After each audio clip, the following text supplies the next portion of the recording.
గౌరవనీయులు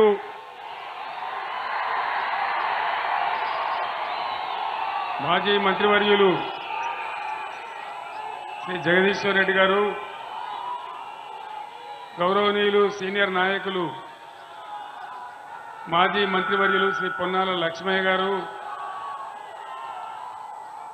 గౌరవనీయులు మాజీ ఎమ్మెల్యే శ్రీ పైల శేఖర్ రెడ్డి గారు,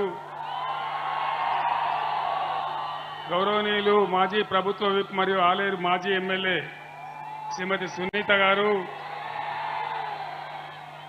తుంగతుర్తి మాజీ ఎమ్మెల్యే కిషోర్ గారు, నకరేకల్ మాజీ ఎమ్మెల్యే చిరుమర్తి లింగయ్య గారు, మన జనగామ టైగర్ జనగామ ఎమ్మెల్యే పల్లా రాజేశ్వర రెడ్డి గారు, గౌరవనీయులు మునుగోడు మాజీ ఎమ్మెల్యే పూసుకుంట ప్రభాకర్ రెడ్డి గారు, ఇబ్రాహీంపట్నం మాజీ ఎమ్మెల్యే శ్రీ కిషన్ రెడ్డి గారు, మాజీ మంత్రి స్థానిక నాయకురాలు శ్రీమతి ఉమా మాధవరెడ్డి గారు, జడ్పీ చైర్మన్లు, స్థానిక సంస్థల ప్రజాప్రతినిధులు,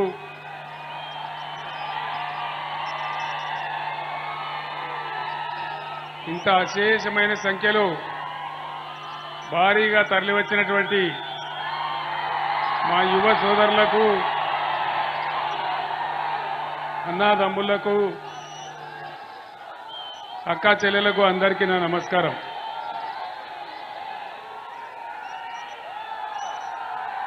ఈరోజు ఇప్పుడు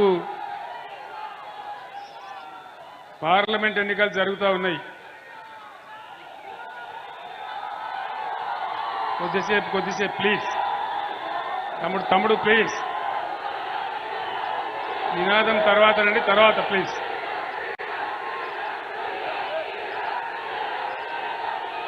ఇప్పుడు మనకు పార్లమెంట్ ఎన్నికలు జరుగుతూ ఉన్నాయి.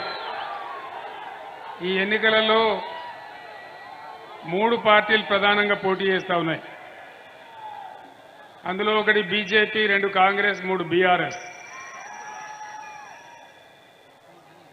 నేను మీ అందరిని ఒక్కటే మాట కోరుతా ఉన్నా, ఒక పిచ్చిలో ఉన్మాదంలో కాకుండా ఆలోచన చేసి ప్రజాస్వామ్య పరిణతితో మనం ఓటేసినట్టయితే మనకు, మన రాష్ట్రానికి, మనందరికీ కూడా లాభం జరుగుతుంది. భారతీయ జనతా పార్టీ 10 సంవత్సరాల నుంచి ఈ దేశాన్ని పరిపాలిస్తూ ఉంది. ఏ వర్గం ప్రజలకైనా ఈ దేశంలో న్యాయం జరిగిందా? బీజేపీ హయాంలో పెద్ద పెద్ద నినాదాలు, మేక్ ఇన్ ఇండియా, సబ్కా సాత్ సబ్కా వికాస్, ఇవన్నీ కూడా చాలా పెద్ద పెద్ద మాటలు చెప్పినారు. ఏమైనా లాభం జరిగిందా? ఎవరికన్నా జరిగిందా? 18 లక్షల ఉద్యోగాలు ఖాళీ ఉన్నాయి దేశవ్యాప్తంగా. మోడీ ప్రభుత్వం దాన్ని నింపడం లేదు. ఇది నిజమేనా? కరెక్టేనా? ఇది న్యాయమా అన్యాయమా? అదే రకంగా బేటీ పడావో బేటీ బచావో, ఏ బేటీ కన్నా పడాయించినరా? ఏ బేటీనన్నా బచాయించినరా? మొత్తం ఎక్కడ చూసినా మహిళల మీద దౌర్జన్యాలు జరుగుతూ ఉన్నాయి బీజేపీ పాలిత రాష్ట్రాలలో. దేశవ్యాప్తంగా వార్తలు చూస్తే కళ్ళలో నీళ్ళొచ్చే పరిస్థితి ఉంది. మహిళల మీద రోజు దాడులే, దళిత మహిళల మీద, పేద మహిళల మీద. అదేవిధంగా మన భారతదేశ రూపాయి విలువ ఎంత ఇయ్యాలా? విలువ ఎంత? మన భారతదేశ డాలర్ కరెన్సీ చూస్తే దేశ చరిత్రలో ఏనాడు కూడా పడిపోనంత హీన స్థాయికి పడిపోయి 83 రూపాయలకు దిగజారిపోయింది. అంతర్జాతీయంగా ఇది భారతదేశ గౌరవం. ఇది బీజేపీ పరిపాలన ఫలితం. నేను ఒక్కటే మాట మీకు మనవి చేస్తా ఉన్నా, ఏం జరుగుతూ ఉంది ఇలా ఈ ఎలక్షన్లలో? ఏం జరుగుతూ ఉంది? అది ఏందా బాబు? సపోర్ట్ బంద్ చేయమని చెప్పు. జనరేటరా ఏందది? చందు నిలబడ్డం, నువ్వు సప్పుడెంతో చూడు. ఈరోజు ఏం జరుగుతూ ఉంది? ఒక పార్టీ ఏమో దేవుని పేరు చెప్పి ఓట్లు అడుక్కుంటుంది, ఇంకో పార్టీ ఏ ఊరికి పోతే ఆ ఊరు దేవుని మీద ఒట్లు పెట్టుకుంటుంది. ఒకడేమో ఓట్లు, ఒకడేమో ఒట్లు. ఇదే జరుగుతుంది కదా. ఇవాళ బాబా వినబడతలేదా? చప్పుడైంది అది.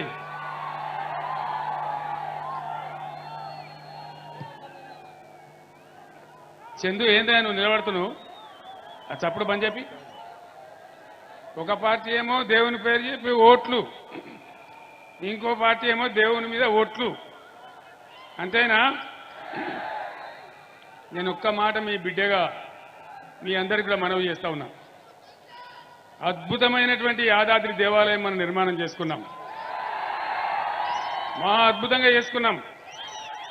ఎన్నడన్నా యాదాద్రి దేవాలయాన్ని, యాదగిరి గుట్టను మనం ఓట్ల కోసం వాడుకున్నామా? ఇది తేడా. ఈ రెండు పార్టీల నాటకాలు భువనగిరిలో చాలా పెద్దగా వినాలి. ఒకడొస్తాడు బీఆర్ఎస్ బీజేపీకి బి టీం అని కూడా అంటాడు. వీడు వాడిని అంటాడు, వాడు వీడిని అంటాడు. కానీ భువనగిరిలో జరిగింది ఏందండి? భువనగిరిలో బీజేపీ కాంగ్రెస్ రెండు మిలాఖత్ అయిపోయి మున్సిపల్ బీఆర్ఎస్ చైర్మన్ దించేసి కాంగ్రెస్ వాడు చైర్మన్, బీజేపీ వాడు వైస్ చైర్మన్. ఈ మాట నిజమేనా? మరి ఎవడు ఎవనికి బి టీం? ఇలా మోడీ ప్రభుత్వ హయాంలో రూపాయి విలువ పడిపోయింది, మహిళలకు రక్షణ లేదు, నిరుద్యోగం పెరిగిపోయింది, దేశంలో పేదరికం పెరిగిపోతా ఉంది, అనేక సమస్యలుంటే అదేం లేదు. అక్షంతలు కలపాలి, తీర్థం పుచ్చుకోవాలి, పులిహోర ప్రసాదం తినాలి, ఊరేగింపులు తీయాలి. అంతేనా? ఈ అక్షింతలు, ఈ పులిహోర, ఈ తీర్థాలు, ఈ కాషాయ జెండాల ఊరేగింపు మన కడుపు నింపుతుందా? మన పొలాలకు నీళ్లు తెస్తుందా? ఇదే నరేంద్ర మోడీ ఏం చేసిండు? కేసీఆర్, నువ్వు తెలంగాణలో ప్రతి బోరుకు మీటర్ పెట్టాలి, పెట్టకపోతే నిన్ను దించేస్తా, నిన్ను వడగొడతా, నీ ఎమ్మెల్యేలను కొంటా, నీ రాష్ట్రానికి వచ్చే 25,000 కోట్ల రూపాయలు ఇయ్యా. ఇది బీజేపీ దందా. నేను అసెంబ్లీలో మాట్లాడలేదా? మీరు చూడలేదా? నేను చెప్పిన నరేంద్ర మోడీ గారు, నా తలకాయ దిగిపడ్డా సరే నా రాష్ట్రంలో ప్రజలకు కరెంటు కావాలి, నేను మీటర్లు పెట్టా అని చెప్పిన. నేను ఇప్పుడు ఇక్కడ ఒకవేళ బీజేపీ కోటేస్తే ఏమంటారు? మేము రైతుల మోటార్లకు మీటర్లు పెట్టమనంగా కూడా మాకే ఓటేసిండ్రు, అందుకే తెల్లారి నుంచే మీటర్లు పెడతామంటారు. అందుకే రైతాంగం ఆలోచన చెయ్యాలి. బీజేపీ హయాంలో తెలంగాణకు ఒక్క నవోదయ విద్యా పాఠశాల ఇయ్యలే, ఒక్క మెడికల్ కాలేజీ ఇయ్యలే.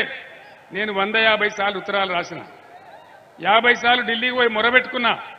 మేము కొత్తగా రాష్ట్రమైన మేము బతకాలే, 15 ఏళ్ళు కొట్టాడి ఉద్యమం చేసినాం, కాబట్టి మాకు కావాలంటే ఒక్క నవోదయ పాఠశాల ఇయ్యలే. చట్టం ప్రకారం ఇచ్చే పరిస్థితి అయితే ఇవాళ శేఖర్ రెడ్డి గారి నాయకత్వంలో భువనగిరిలో ఎయిమ్స్ తెచ్చుకున్నామన్నాడు కొట్లాడి. బ్రహ్మాండంగా మనకిక్కడ నవోదయ పాఠశాల వచ్చేది భువనగిరిలో. కానీ బీజేపీ ఇయ్యలే. ఇవాళ బీజేపీ నుంచి పోటీ చేస్తే ఆయన ఆనాడు ఎంపీగా ఉన్నాడు. మరి ఇలా ఏం ముఖం పెట్టుకొని నేను ఓట్లు అడుగుతా ఉన్నాడు? దయచేసి ఆలోచన చేయాలి. బుద్ధిగా ఓట్లేయడం కాదు. అదేవిధంగా మనకు రాగానే 7 మండలాలతో ఆంధ్రాకి ఇచ్చేసినాడు నరేంద్ర మోడీ. 400 మెగావాట్ల సీలేరు ప్రాజెక్టు తీసుకుపోయి ఆంధ్రాకి అప్పచెప్పినాడు. మన నోట్లో మన్ను కొట్టి. ఆనాడు మనకు కరెంటు షార్టేజ్ ఉంది, బాధపడతా ఉన్నాం, కొత్తగా రాష్ట్రమైనాం, కానీ నిర్దాక్షిణ్యంగా మనకి తీసుకొని పోయినాడు.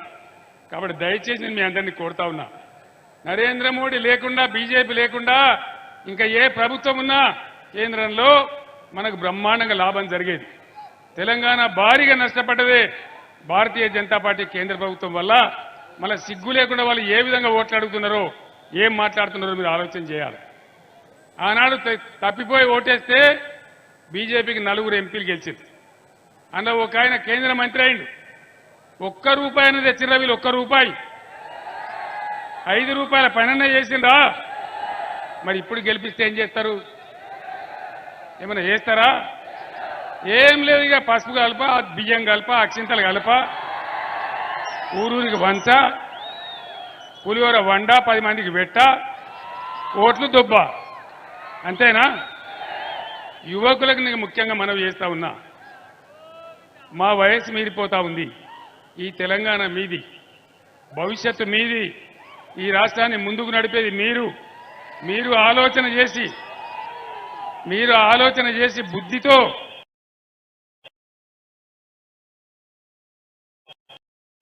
ఏం జరుగుతా ఉంది ఈ పార్లమెంట్ ఎలక్షన్లో, ఎవరు గెలిస్తే ఈ రాష్ట్రానికి లాభం, ఎవరి వల్ల మనకు మేలు అనేది ఆలోచన చేయాలి.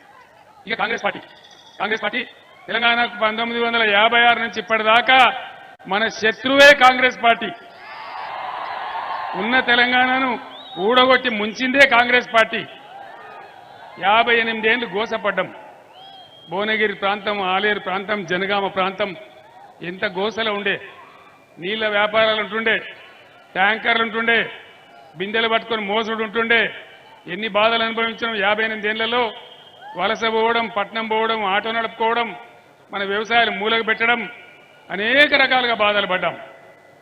ఆనాడు ఎవరు లేకపోయినా, ఎవరు ధైర్యం చేయకపోయినా ఖచ్చితంగా ఈ తెలంగాణ బిగ్విక్తి కావాలి, ఇది సొంత రాష్ట్రం కావాలి, బ్రహ్మాండంగా ఉండాలని నేను ఒక్కని నాతో పాటు జగదీష్ రెడ్డి లాంటి 10 మంది పిడికడ మంది మిత్రులతోని ఆనాడు ఎవడు లేకపోయినా మిమ్మల్ని నమ్ముకొని నేను ఉద్యమం ప్రారంభించిన. 15 సంవత్సరాలు నిరాఘాటంగా కొట్లాడి చివరికి చావు నోట్లో తలకాయ పెట్టి నిమ్స్ దవాఖానలో నేను చచ్చిపోతానో బతనో అనే టైం దాకా కొట్లాడితే అట్లా తెలంగాణ రాష్ట్రం వచ్చింది.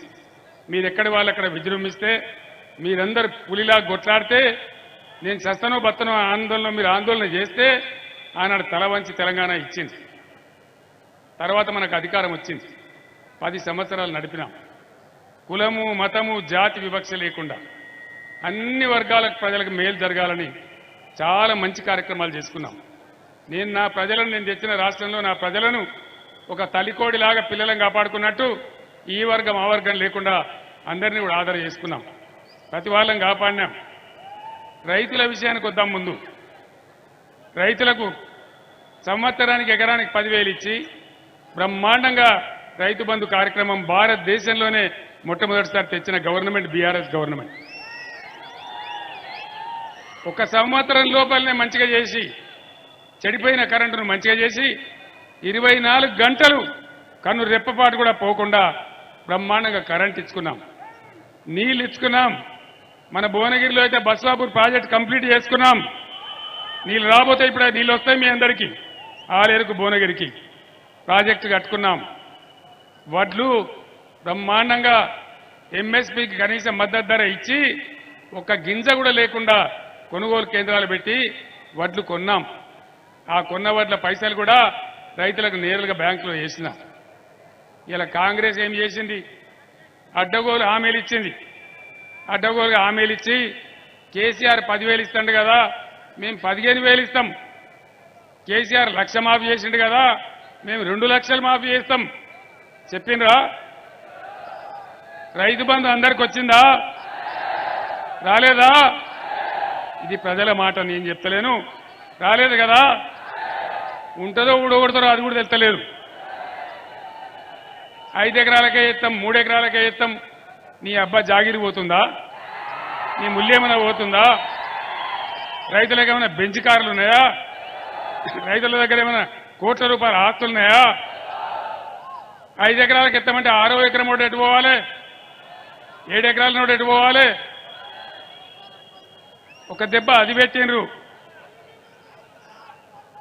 తర్వాత ప్రాజెక్టుల నీళ్ళు ఇచ్చే కాడ నీళ్లు సరిగా ఇయ్యలే, అట్లా పంటలు ఎండబెట్టిండ్రు. మంచిగా నడిచిన కరెంటు నాశనం చేసి రోజు ఎప్పుడు పోద్దో ఎప్పుడు వస్తుందో మళ్ళా ఆ పరిస్థితి తెచ్చి మొత్తం పొలాలు ఎండబెట్టినారు. మాయమైపోయిన బోరు బండ్లు మళ్ళా ఊర్లలోకి వచ్చినాయి. క్రేన్లు పెట్టి పూడికలు బాయిలు తీసేటువంటి క్రేన్లు మళ్ళా ఊర్లలోకి వచ్చినాయి. ఇది సమంజసమేనా? అటు రైతు బంధు ఇయ్యలే, రైతు బీమా కూడా ఉంటుందో ఊడగొడతారో తెలియదు, కరెంటు సరిగ్గా ఇయ్యలే. చివరి కష్టపడి 4 వేసినోడు 2 ఎకరాలు పండితే, 5 వేసినోడికి ఎకరం పండితే, 2 వేసినోడికి 1 ఎకరం పోయి ఇంకొక ఎకరం పండితే ఇలా కొనుగోలు కేంద్రాన్ని తీసుకపోతే దానికి కొనే దిక్కు లేదు. తడిసిపోయే కాడ తడిసిపోతా ఉన్నాయి. ధర సరిగా ఇస్తలేరు. మిల్లర్ల దగ్గర వీళ్ళు కమిషన్లు దొబ్బి మిల్లర్ల దగ్గర చేసినారు కాబట్టి వాళ్ళు కొనడానికి ముందుకు వస్తలేరు. ఈ విధంగా కొనుగోలు కూడా గోల్మాల్ చేసినారు. ఇది ఎంతవరకు సమంజసం? 4 నెలల కింద 5 నెలల కింద మంచిగా నడిమించబండి కరెంటు పెట్టుకొని తెల్లారిపోయి పొలం చూసుకున్న రైతులు మళ్ళా పాములు తేలు గురువంగా రాత్రి పూటపోయి మోటార్ పెట్టే దుర్మార్గమైన పాలన ఈ కాంగ్రెస్ పార్టీ తీసుకొచ్చింది. 9 ఏళ్ళు ఇచ్చింది కదా కేసీఆర్, 9 సంవత్సరాలు ఇచ్చింది కదా బీఆర్ఎస్ ప్రభుత్వం. కేసీఆర్ పక్కకు జరగంగానే కట్కేసినట్టే కరెంటు మాయమవుతుందా? ఈ మాత్రం శాతమైతే లేదా వీళ్ళకు? 9 ఏళ్ళు నడవనే నడిచే తొవ్వ పడనే పడ్డ తొవ్వలో నడవతలేదా? మరి వీళ్ళని ఏమనాలి? దద్దమ్మలు అనకపోతే ఏమనాలి?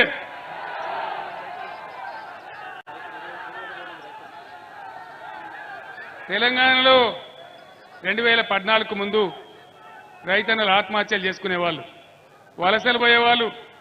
మొత్తం బంద్ అయ్యేటట్టు చేసిన భగవంతుని దయ వల్ల ఆత్మహత్యలు బంద్ అయినాయి. సంతోషపడ్డం, మంచిగా అయింది తెలంగాణ అని చెప్పి. ఇప్పుడు ఈ కాంగ్రెస్ గవర్నమెంట్ వచ్చిన కాడి నుంచి రాత్రిపూట కరెంటు పెట్టబోయి చచ్చిపోయిన వాళ్ళు, పొలం ఎండిపోతే గుండాకి చచ్చిపోయిన వాళ్ళు 225 మంది చచ్చిపోయింది. 225 మంది చచ్చిపోతే పోయినరా ముఖ్యమంత్రి గారు, నువ్వు పోయి చూడు, వాళ్ళని పరామర్శించు, వాళ్ళ కుటుంబాన్ని ఆదుకోమంటే మనం ఉన్నప్పుడేమో దర్జాగా రైతు బీమా పెట్టినాం. ఎవరైనా రైతు చచ్చిపోతే వారం లోపల వాళ్ళ ఇంటికి 5 లక్షల రూపాయలు వచ్చినాయి. మీరు పోయినరా వాళ్ళని సంజాయించారంటే ముఖ్యమంత్రి ఓడు, మంత్రులు ఓరు, ఎమ్మెల్యేలు ఓరు. అంటే రైతులంటే మీకు అంత కనబడతలేరా? అంత అగ్గువైపోయినరా? అంత అధ్వానం అయిపోయినరా రైతులు? పోలే. ముఖ్యమంత్రి ఏమంటాడు, నువ్వు ఈ 48 గంటలలో పంపి నిజమే అయితే వాళ్ళని ఆదుకుంటాన్నాడు. నేను 4 గంటలనే పంపించిన, ఫోటోలతో సహా, ఫోన్ నంబర్లతో సహా. ఎవ్వరు పోలే, ముఖ్యమంత్రి పోలే, మంత్రి పోలే, ఎమ్మెల్యే పోలే, ఎవరు కూడా పరామర్శ చేయలే. ఏం బాధ ఈ రైతులకి? ఇది ఎందుకు రావాలన్న రైతులకు? నేను మంచిగా చేసుకున్న తెలంగాణ, పంటలు మంచిగా పండిన తెలంగాణ ఎందుకు నాశనం కావాలి? ఇప్పుడు నా కళ్ళ ముందటే ఎండిపోతే నేను యుద్ధం చేయన్నా? ఏం చేయాలా? అందరం కలిసి చేద్దామా?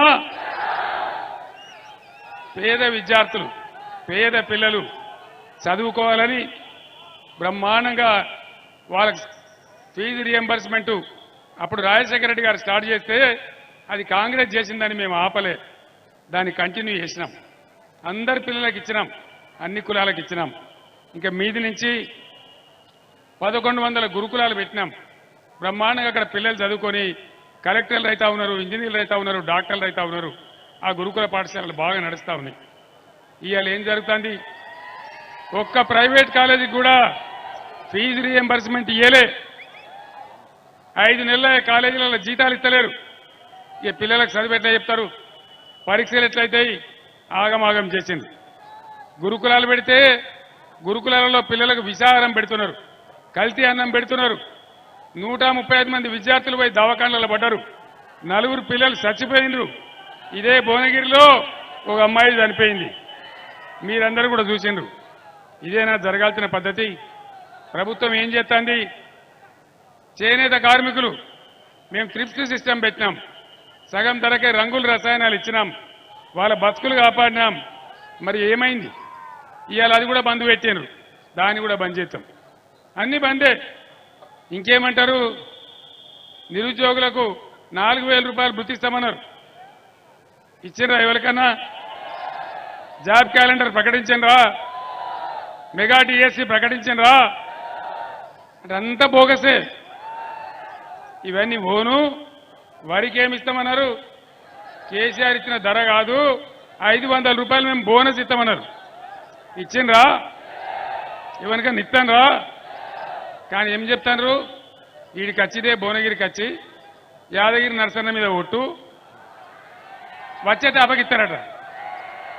ఇతరా నమ్మేటట్టు ఉన్నదా? ఫైనల్గా రైతుల గురించి ఒక మాట. ఆనాడు మనం చేస్తామని 30,000 కోట్ల రూపాయలు 2 సార్లు మాఫీ చేసినాం. ఈ ముఖ్యమంత్రి ఏం చెప్పిండు? ఉరుకున్రి లగెత్తుండ్రి, జల్ది పోయి 2 లక్షలు తెచ్చుకోండి, డిసెంబర్ 9 నాడు 10:30కే సంతకం, మొత్తం 2 లక్షల మాఫీ అన్నాడు. అయిందా 2 లక్షల రుణమాఫీ? కేసీఆర్ కళ్యాణ లక్ష్మికి ₹1,00,000 ఇస్తాడు, మేము దాని సోబతికి తులం బంగారం ఇస్తామన్నారు. ఇచ్చిండ్రా? తులం తుస్తుమన్నదా? బోనస్ బోగస్ అయిందా? నిజమేనని చెప్పేది. ఇగో ఇది కథ. ఇంకేం చెప్పిండ్రు? తక్కువ చెప్పినరా? 420 హామీలు చెప్పినారు. హామీలలో ఆడవాళ్ళందరికీ, మహిళలందరికీ నెలకు 2,500 వచ్చిందా ఏ మహిళ కన్నా? ఇలా గృహజ్యోతి విద్యుత్, అన్న వస్త్రానికి పోతే ఉన్న వస్త్రం పోయిందని అది ఇస్తే మొత్తుకుంటా ఉన్నారు జనం. అన్న ఇంతకుముందు మాకు 800 వచ్చేది, ఇవాళ మాకు 1,500, 1,600 బిల్లు పడుతుందని మొత్తుకుంటా ఉన్నారు. అది ఫెయిల్ చేసిండ్రు.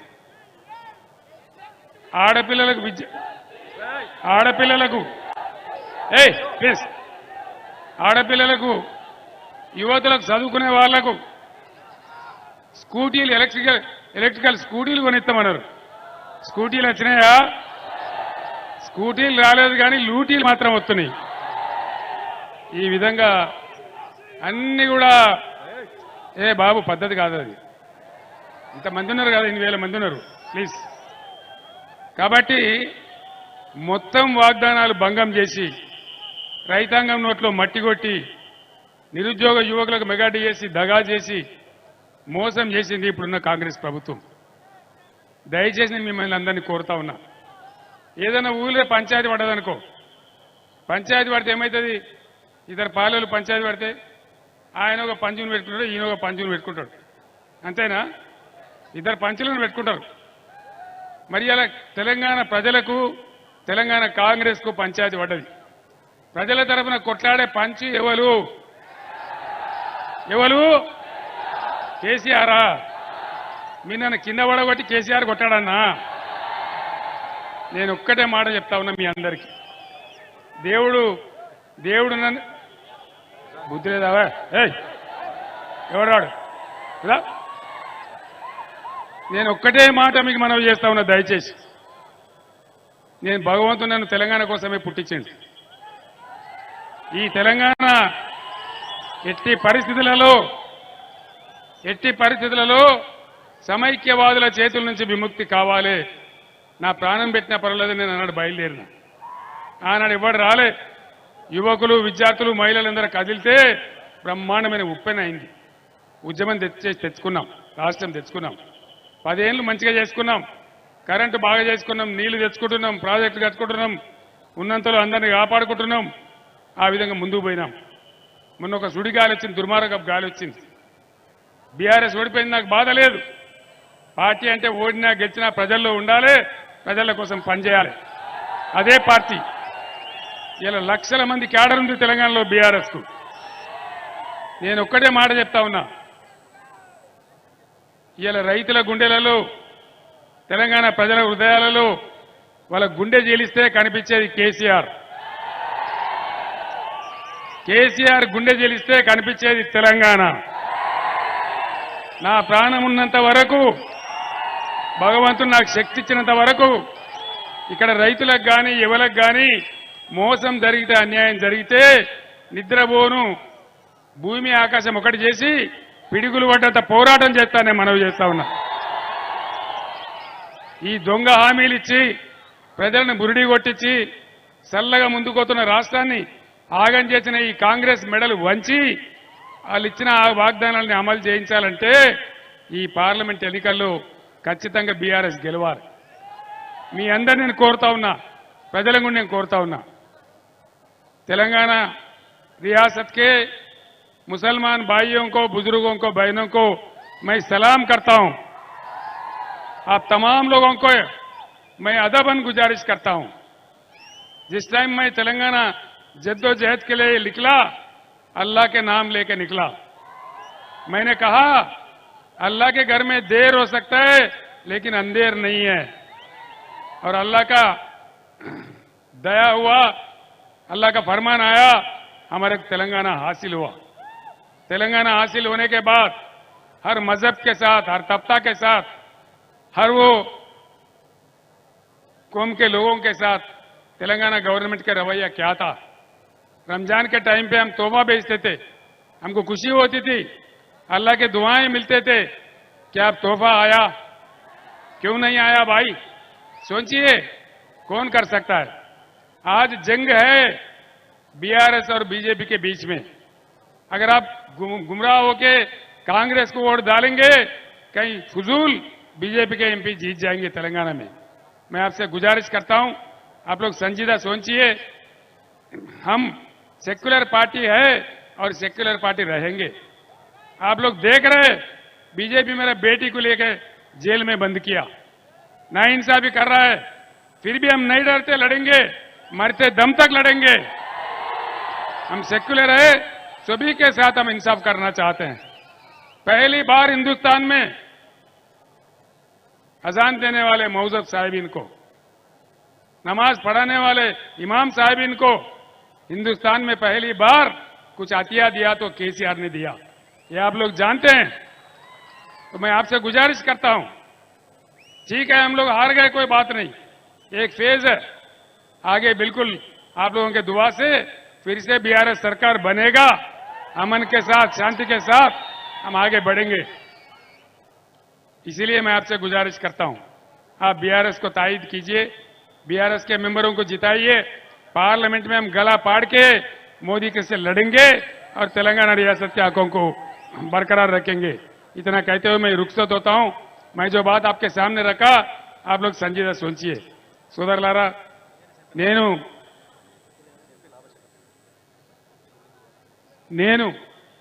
అక్కడి నుంచి వస్తూ వస్తూ మధ్యలో చాలా గ్రామాలలో ఆపారు, పూలు చల్లారు, కొంచెం ఆలస్యంగా వచ్చినా ఇంత పెద్ద సంఖ్యలో సముద్రంలాగా మీరందరూ వచ్చి స్వాగతం తెలిపినారు.